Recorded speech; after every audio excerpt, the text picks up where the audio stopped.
On dirait une arme laser futuriste digne de Star Trek, plus puissante que jamais, tirant à la vitesse de la lumière et atteignant une cible à des kilomètres. Comme nous le savons, les lasers ne relèvent plus de la science-fiction. Ils sont au centre d'une course mondiale pour développer des armes à énergie dirigées puissantes et précises. La Chine, la Russie, Israël et le Royaume-Uni sont tous dans la course.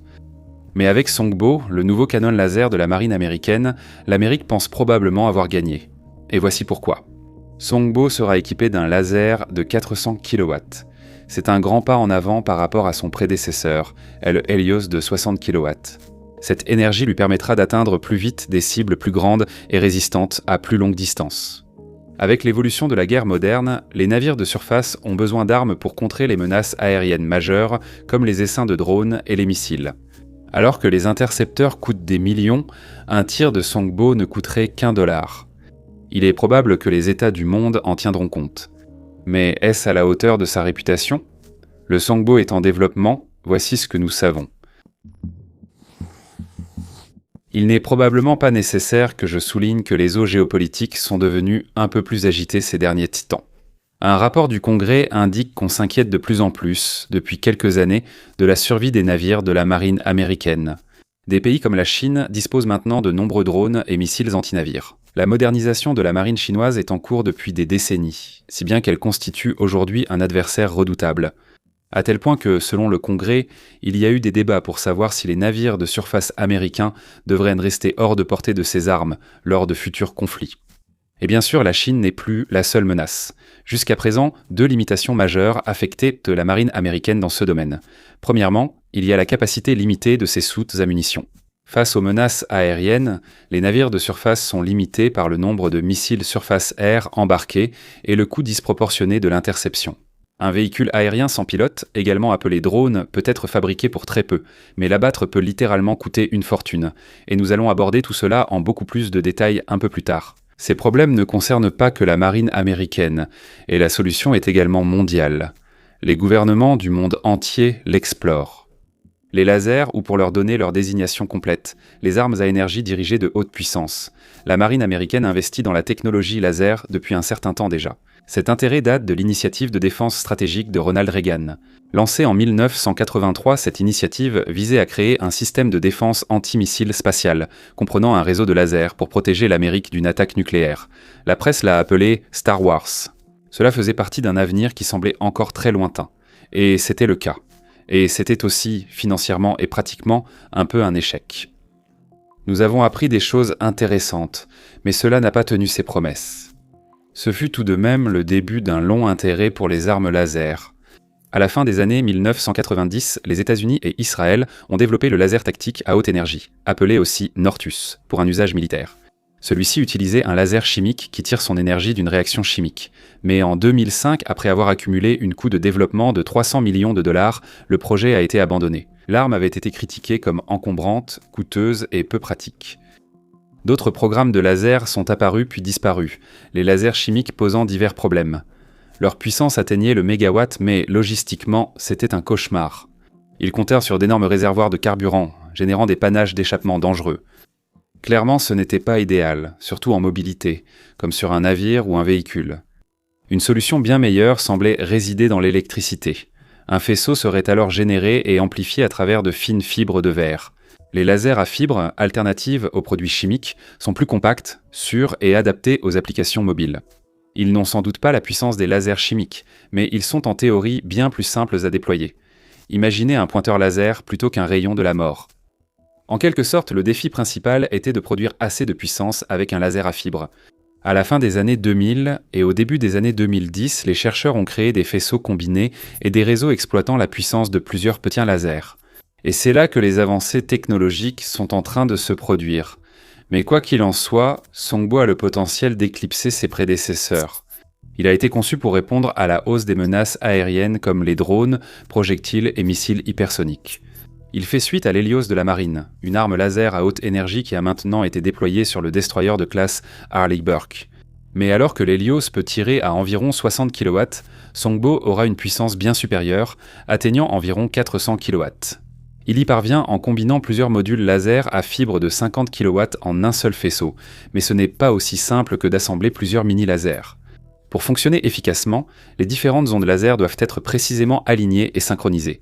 Si les ondes sont même légèrement décalées, la qualité du faisceau collectif est compromise. Songbo résoudra ce problème grâce à un système de contrôle de faisceau, combinant optiquement plusieurs lasers en un faisceau unique et puissant. En sortie, c'est comme un énorme laser, mais bien plus simple à entretenir et gérer. C'est une manière ingénieuse d'accroître la puissance sans sacrifier la qualité du faisceau. Sur de longues distances et avec des cibles rapides, cette précision est essentielle. Pour détruire une cible, des lasers comme Songbo génèrent de grandes quantités d'énergie puis les concentrent sur une zone minuscule. Comme nous l'avons dit dans d'autres vidéos, c'est le même principe que le célèbre et potentiellement apocryphe rayon de chaleur d'Archimède. Cela utilisait des miroirs ou du verre pour concentrer l'énergie solaire sur les navires ennemis et les incendier, si cela a vraiment existé. Nous avons bien progressé depuis, mais le principe n'en est pas si éloigné. Songbo utilisera la technologie laser à fibres plutôt que des miroirs. Cela utilise essentiellement de fines fibres de verre imprégnées de terres rares comme l'ytterbium. C'est nouveau pour moi, pour générer un faisceau. La technologie à fibres comme celle-ci s'est avérée meilleure pour focaliser avec la précision nécessaire dans l'armement laser. Et donc, lorsque ce faisceau très précis frappe une cible, il applique rapidement de la chaleur. Cette chaleur peut percer des surfaces, endommager des éléments comme l'électronique et les capteurs, et provoquer la défaillance de composants. On espère que la densité de puissance d'un faisceau de classe 400 kW pourra faire cela sur des cibles plus grandes à des distances plus longues. Songbo servira principalement de système de défense contre drones et missiles, mais ces lasers à fibres pulsées faciliteront aussi la télédétection et l'illumination de cibles. Il devrait équiper des navires de surface de la marine, mais peut aussi être déployé à terre, ce qui le rend très polyvalent. Et cela semble impressionnant, mais ce n'est qu'une partie d'un tableau beaucoup plus vaste. Les lasers deviennent un domaine majeur d'investissement militaire. D'après des rapports, le Pentagone investit des milliards de dollars dans les armes à énergie dirigée. La marine américaine, l'armée de terre, l'armée de l'air et l'agence de défense antimissile investissent dans les lasers à haute énergie, les micro-ondes et les systèmes d'alimentation pour le champ de bataille. En avril de cette année, le département de la Défense a dévoilé une proposition de budget de 1,5 billion de dollars pour l'exercice 2027, décrite comme la dépense militaire la plus coûteuse de l'histoire moderne. Parce qu'à mesure que de plus en plus d'adversaires et de potentiels adversaires des États-Unis investissent dans leurs propres capacités, le maintien de la domination devient désormais une priorité budgétaire. Jules W. Hirt III, sous-secrétaire à la guerre et directeur financier du président Trump, l'a salué comme un investissement générationnel dans l'armée des États-Unis. Songbo, en tant que programme, est distinct de cet investissement, mais reflète son environnement. Les attaques aériennes, comme les essaims de drones, sont de plus en plus difficiles à contrer à l'étranger. Pendant la guerre entre la Russie et l'Ukraine, l'utilisation des drones a constamment évolué. Parallèlement, ces missiles hypersoniques, en particulier ceux développés par la Chine, ont été décrits comme une énorme menace pour les États-Unis. La technologie militaire doit s'adapter et survivre, et ainsi Songbo deviendra un élément, certes assez puissant, de cette structure défensive dont on a tant besoin. La marine américaine a investi près de 30 millions de dollars dans ce projet, financé par le Bureau de la recherche navale des États-Unis. En juin 2025, il a été annoncé que le contrat avait été attribué à Coherent Aerospace and Defense à Murrieta, en Californie. Peu de temps après, la division a été vendue à l'investisseur privé Advent International. Désormais rebaptisée à Talon, l'entreprise se concentre sur cette industrie en pleine croissance, l'optique de précision et les systèmes laser pour l'aérospatiale et la défense. Son nouveau site la présente comme offrant aux combattants des solutions d'énergie dirigées innovantes pour contrer les menaces actuelles. Mais au-delà de tout ce discours marketing, il y a de vrais avantages à Songbo par rapport aux autres solutions. Voyons ses principaux atouts. Nous avons déjà évoqué ce faisceau de 400 kW. Atteindre cette puissance augmenterait nettement la portée et la capacité de destruction. Il pourrait éliminer des menaces que d'autres systèmes ne gèrent pas. Cela pourrait inclure des véhicules planants hypersoniques qui se déplacent trop rapidement pour les missiles intercepteurs traditionnels et des missiles de croisière durcis qui ne peuvent pas être neutralisés par des lasers moins puissants. On estime qu'il faut au moins 300 kW pour brûler la structure d'un missile de croisière en vol, ce qui rend le laser Songbo largement capable.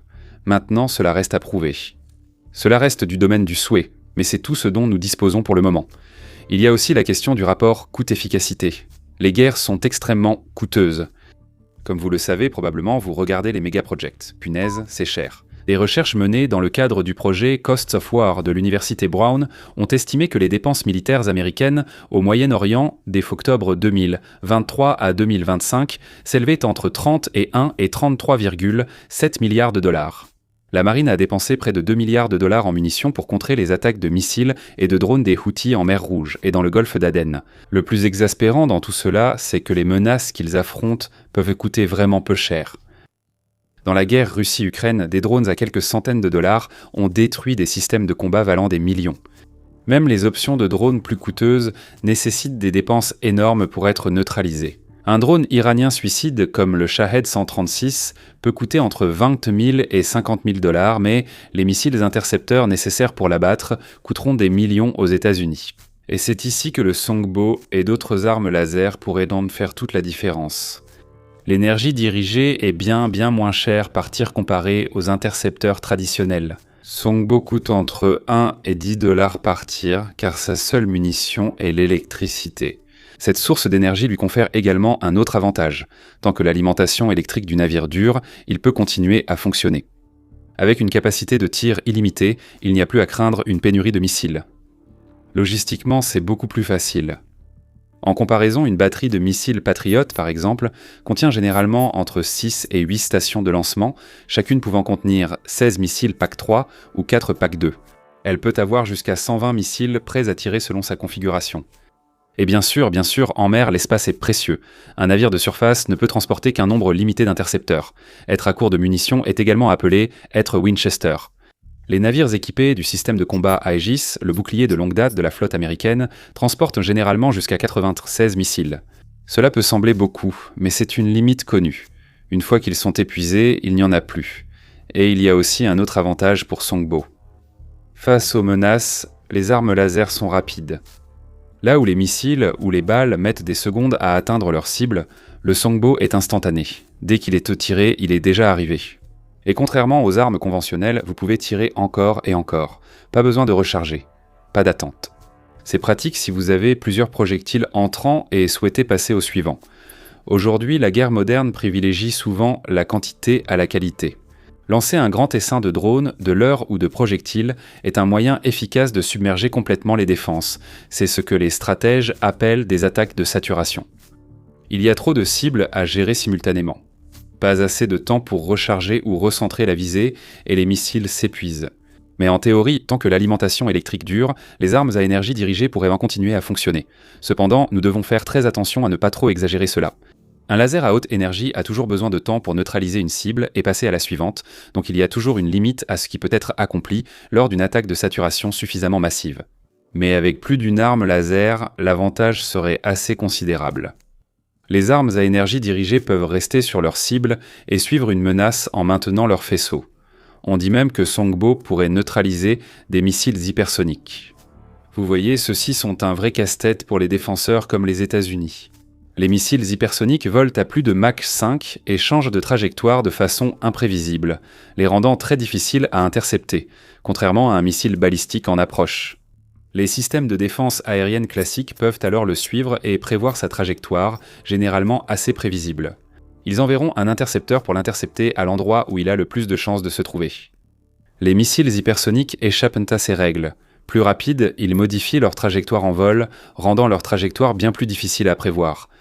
En théorie, la combinaison gagnante de Songbo, grande puissance, engagement à la vitesse de la lumière, tir continu, pourrait lui assurer la victoire. Jusqu'ici, nous n'avons évoqué que les avantages. Mais qu'en est-il des inconvénients ? Car aussi impressionnant et futuriste que cela semble, Songbo a ses limites et ses détracteurs. Et vous pouvez être sûr que nous allons en parler. L'un des principaux obstacles pour toute arme laser, c'est la nature elle-même. Les conditions atmosphériques comme la brume, le brouillard et la pluie peuvent être toutes absorber et diffuser la lumière, dispersant ainsi le faisceau d'un laser. C'est pareil pour la fumée, les particules de sel, la poussière et le sable sur Terre. Ce n'est donc pas une solution par tous les temps, d'autant que les navires ennemis pourraient finir par s'équiper de dispositifs produisant de la fumée ou d'autres moyens d'obscurcissement pour se protéger. Ce serait une façon simple de contrer un laser. Les conditions de mer extrêmes compliquent l'utilisation des lasers, qui nécessitent une ligne de visée droite, difficile à maintenir sur l'eau en mouvement. Une mer agitée et les vagues peuvent facilement perturber un faisceau sur de longues distances. Même les vibrations d'un navire peuvent causer des difficultés. Les lasers à haute énergie exigent de la précision, tandis que le fonctionnement global d'un navire reste instable. En plus des vagues et du mouvement de l'océan, il y a les vibrations des moteurs et des machines à bord. Maintenir un verrouillage stable en tenant compte de tous ces éléments va être vraiment très difficile. En pratique, la ligne d'horizon est la limite ici. Un laser est ingénieux, mais il ne peut pas s'incurver comme par magie au-delà de l'horizon. C'est une limite physique claire face à un système comme Aegis. Un autre défaut des lasers à haute énergie est le blooming thermique. C'est essentiellement lorsque le faisceau laser tirant en continu chauffe l'air autour de lui, ce qui le fait se défocaliser et devenir moins efficace. Ce problème est plus marqué quand les cibles arrivent de face, lors d'un tir dans l'axe. Dans ces moments-là, le faisceau doit se maintenir dans une seule direction pendant longtemps. Plus une arme laser est puissante, plus cela devient problématique, donc cela pourrait être un vrai problème pour le Songbo de 400 kW. Opérationnellement, cette puissance est une arme à double tranchant. Nous avons parlé des avantages d'une arme qui peut fonctionner à partir de l'alimentation électrique d'un navire. Comme je l'ai dit plus tôt, tant que l'alimentation du navire dure, elle peut continuer à fonctionner. Les lasers à haute puissance requièrent une alimentation importante et un refroidissement avancé. Une grande partie de l'énergie qu'ils produisent est perdue en chaleur à dissiper. Sinon, l'arme sera endommagée et cessera de fonctionner. Gérer la température d'une arme à énergie dirigée est crucial. Cela signifie qu'il faut un système de refroidissement spécialisé, et cela demande beaucoup au système d'alimentation du navire, surtout lorsqu'il privilégie déjà la production d'énergie pour des éléments comme le radar et la propulsion. Comme l'a écrit le journaliste Charles Mitchell, je cite, « Le défi consiste à faire en sorte qu'un navire de guerre agisse à la fois comme une centrale électrique stable et comme un dissipateur thermique, tout en faisant fonctionner des capteurs à forte demande, des systèmes de combat, des charges hôtelières et d'autres auxiliaires. » Fin de citation. Selon lui, le combat au laser sera surtout limité par la marge électrique et thermique du navire, non par le carburant. Si un laser fonctionne en continu, son efficacité dépend de la vitesse d'évacuation de la chaleur. Mais selon un rapport de l'industrie navale, même la marine estime que la flotte de destroyers de la classe Harley-Burke a, je cite, atteint les limites de sa capacité de croissance. Cela soulève des questions sur la capacité des navires anciens à répondre facilement aux grands besoins électriques et de refroidissement du Songbo. Et cela semble être un défi dont la marine américaine est bien consciente. Déjà, les navires de surface de prochaine génération sont en préparation avec des conceptions pour une production d'énergie accrue qui permettra d'accueillir des armes à énergie dirigée. En décembre 2025, Donald Trump a annoncé le projet de la marine pour une nouvelle classe de cuirassés, les plus grands jamais construits. On espère que le premier, l'USS Defiant, sera prêt au début des années 2030. Selon les plans, le Defiant sera propulsé par l'énergie nucléaire afin de fournir à la flotte de la marine, je cite, « une augmentation significative de la puissance de combat grâce à une plus grande endurance, une vitesse supérieure et des systèmes d'armes avancés nécessaires pour les guerres modernes ». Dans ces plans, le cuirassé de classe Trump aurait 2 lasers embarqués de 300 ou 600 kW, ainsi que d'autres lasers pour l'éblouissement optique et la perturbation des capteurs. Si vous voulez en savoir plus à ce sujet, vous pouvez toujours aller voir notre vidéo consacrée à ce sujet après celle-ci. Inutile de préciser qu'une grande partie de ces informations reste encore à confirmer. Les commentateurs considèrent les armes à énergie dirigées comme centrales dans la conception du navire de la classe Trump, mais ce type d'armement fait face à des obstacles freinant le développement des lasers depuis les années 1980. Même un rapport du service de recherche du Congrès admet l'adage « Les lasers sont encore à X ans d'être opérationnels, et ils le seront toujours ». L'an dernier, l'amiral Darrell Cordall, commandant de la flotte de la marine, affirmait que la marine devait avoir honte de la lenteur de ses progrès avec cette technologie. Bien que la théorie soit solide, il pense que les États-Unis ne sont pas prêts pour une mise en service réelle. Les lasers promettent, mais ne sont pas une solution viable contre un missile. Lors d'un symposium en 2024, le contre-amiral Fred Pall a affirmé que la marine avait tendance à trop promettre sans tenir ses engagements. À ses yeux, il n'avait tout simplement pas la capacité de fournir cette technologie. Et tout cela semble terriblement familier. En mars de cette année, un rapport a annoncé que l'armée américaine réduirait fortement un système laser de 300 kW développé sur plusieurs années. Surnommé Valkyrie, le système laser à haute énergie de protection contre les tirs indirects, c'est un sacré nom, était une arme laser montée sur camion conçue pour protéger contre les roquettes, l'artillerie et les mortiers, ainsi que contre les drones. En développement sous contrat avec Lockheed Martin depuis 2023, la société devait initialement produire 2 prototypes, voire 2 supplémentaires, mais ce nombre a ensuite été réduit à un seul.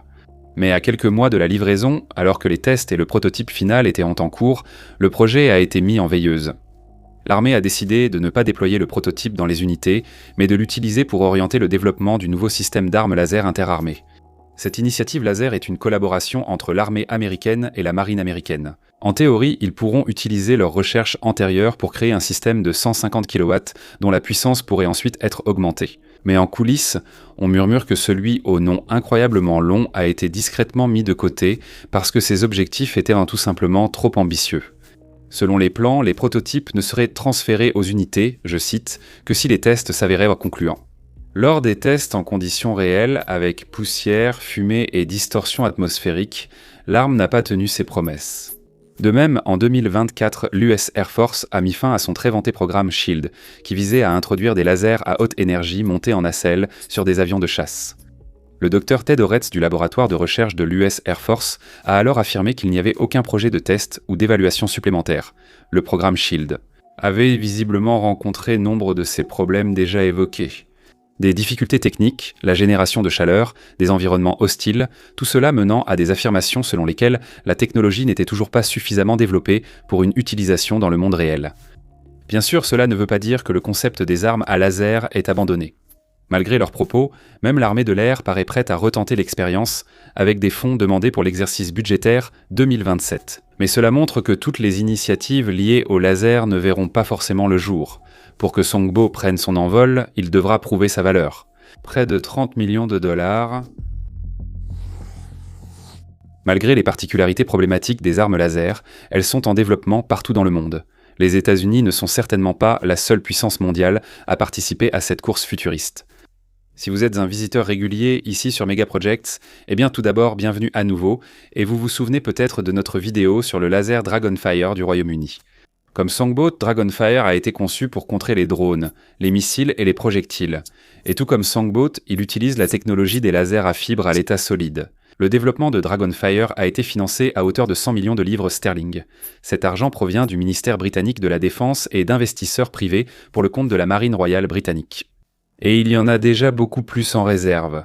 Le financement pour Dragonfire continue d'affluer. Heureusement, cela devrait coûter peu en fonctionnement. Environ 10 livres sterling, soit un peu plus de 13 $ par tir. Nous connaissons Dragonfire depuis sa première présentation en 2017, mais le Covid a un peu ralenti les choses, donc ses premiers essais ont eu lieu en 2020. Quelques années plus tard, en 2024, il a réussi à engager une cible aérienne lors d'un exercice. Sur le champ de tir des Hébrides en Écosse, l'arme a détruit des drones volant à 650 km/h, soit 2 fois la vitesse d'une Formule 1. On apprend chaque jour. Le ministère de la Défense reste prudent sur la divulgation d'informations concernant son déploiement. Dragonfire sera installé sur un destroyer type 45 de la Marine royale britannique en 2027. Pour cette raison, sa portée exacte reste classifiée. Mais nous savons, d'après les descriptions officielles, que le niveau de précision offert équivaut à toucher une pièce d'une livre, à peu près de la taille d'un euro ou d'un quart de dollar américain, à 1 km de distance. Il est capable de produire 50 kW de puissance, donc c'est moins que l'objectif déclaré du Songbo, mais rappelons-nous qu'il pourrait être amélioré à l'avenir. Le Songbo utilisera aussi plusieurs lasers de 50 kW en même temps. C'est pareil pour l'Iron Beam d'Israël, appelé aussi laser Dome.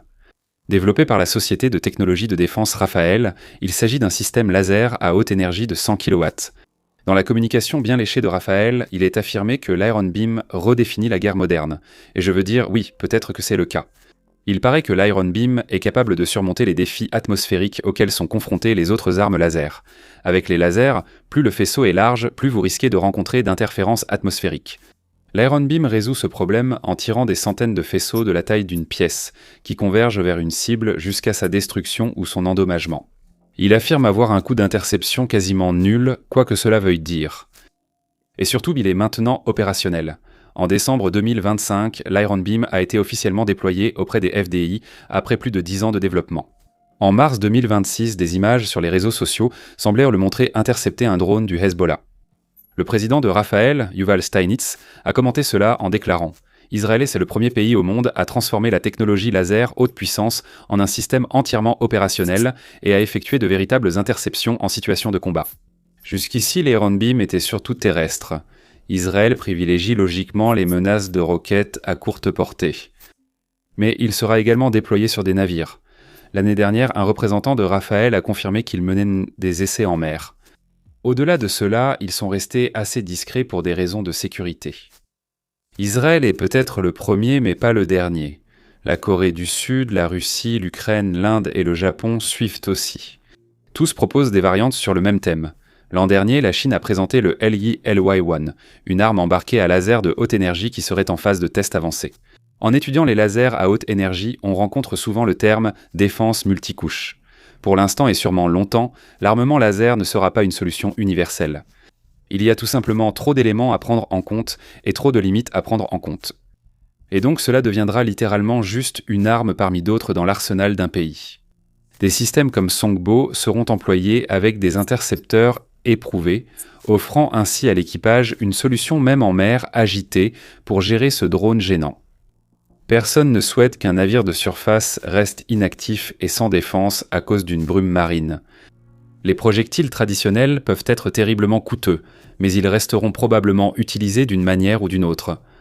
En plus de fonctionner aux côtés d'autres armes défensives, Songbo fera également partie de la famille des lasers de la marine. S'il est déployé avec succès, il jouera le rôle du gros canon. Il existe aussi d'autres membres plus petits dans cette famille, comme Odin. Cela signifie Optical Dazzling Interdictor, et au moment où nous écrivons ceci, il y a 7 systèmes Odin sur les navires de la marine. Ils sont là spécifiquement pour émettre une lumière infrarouge qui va brouiller les capteurs optiques d'un drone. Plutôt que de l'abattre, ils peuvent effectivement le désorienter et le faire s'écraser. En mai 2026, la marine a annoncé que son premier groupe de marins avait commencé un nouveau programme de formation au laboratoire d'intégration des systèmes à énergie dirigés du Naval Surface Warfare Center. Là-bas, ils apprendront à utiliser la technologie Odin et les armes à énergie dirigée. Cette formation sur les lasers témoigne d'une confiance dans l'avenir de cette technologie. Aux côtés d'Odin, il y a un autre parent plus ancien de Songbo, Helios. Il s'agit d'un laser à haute énergie avec un éblouisseur optique intégré et un système de surveillance. Heureusement, il est abrégé en Helios. Conçu par Lockheed Martin, il est déjà utilisé sur le destroyer Harley Burke, l'USS Prebley. Comme je l'ai dit, Helios est un système de 60 kW contre les 400 kW de Songbo. Il est clairement moins puissant, mais Helios ne sera sans doute pas remplacé par Songbo. Ils se compléteront probablement en ayant des rôles différents. Comme son nom l'indique, Helios possède un éblouisseur optique intégré et un système de surveillance. C'est clairement précisé dans le titre, non ? Il peut désorienter les appareils entrants, mais aussi servir à l'imagerie thermique, la vision nocturne et la vision en ultra haute définition, ce qui correspond à sa fonction de surveillance. De la même manière que Songbo, Helios est construit avec plusieurs lasers à fibres. Ceux-ci sont ensuite fusionnés grâce à la combinaison spectrale de faisceaux pour former un seul faisceau. Comme Odin, mais moins puissant, il peut éblouir et désorienter les drones. Contrairement à Odin, il peut aussi les détruire. Son laser neutralise de petites cibles en les surchauffant. Et selon des reportages, c'est exactement ce qu'il fait. Selon Euronews, en mars, le système Helios du USS Prebley aurait abattu plusieurs drones iraniens. Cela a dû rendre les gens de Lockheed Martin plutôt heureux, mais au final, Helios n'est pas assez puissant pour contrer toutes les menaces d'une guerre moderne en évolution rapide. Il peut gérer des cibles proches comme des drones individuels et de petits bateaux, mais pour les missiles entrants et les essaims de drones, il faut plus de puissance. D'où Songbo. Il y a encore un membre de cette famille que nous n'avons pas encore examiné.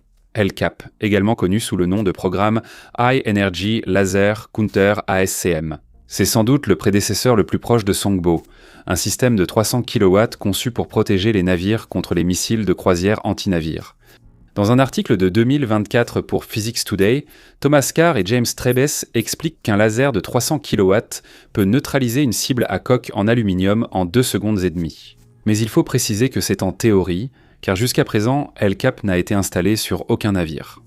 Il est encore utilisé comme banc d'essai jusqu'en 2028, date à laquelle il pourrait même avoir été remplacé par le plus puissant Songbo.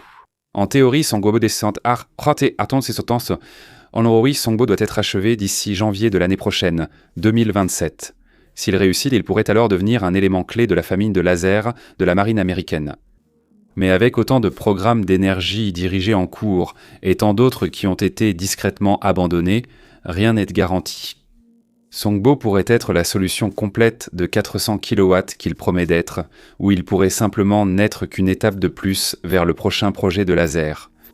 Cependant, quelle que soit la performance de l'arme, le principal défi à court terme sera son intégration réussie au système du navire. Des lasers plus puissants nécessitent des navires avancés pour répondre à leurs besoins en énergie et refroidissement, sinon ils risquent d'être inefficaces. Cela nous amène à envisager des navires de guerre futurs conçus autour de cette technologie.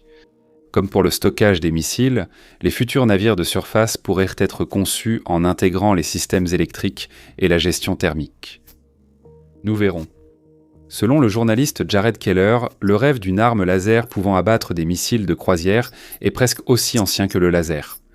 L'histoire du développement des lasers défensifs regorge d'exemples de programmes qui ont franchi l'étape du développement pour finalement s'effondrer face aux conditions réelles. Il est difficile de faire trop de prédictions sur une technologie qui peut encore être facilement déjouée par des facteurs comme la distance et les perturbations atmosphériques. Mais malgré cela, certains lasers à haute énergie comme Dragonfire et Helios ont réussi les tests, et cela encourage sûrement le reste du monde dans cette compétition en cours. La course mondiale pour déployer des systèmes à énergie dirigée est lancée, au point que certains parlent d'ère des armes laser. Cela évoque les anciennes courses autour des avions furtifs et missiles de précision. Aujourd'hui, la question n'est plus de savoir si les lasers atteindront le domaine maritime, mais à quelle vitesse les pays surmonteront les obstacles pour réussir. Songbo en fera-t-il partie ? Qui sait ? Jusqu'à ce que nous le voyions en action, tout reste à jouer. Merci d'avoir regardé.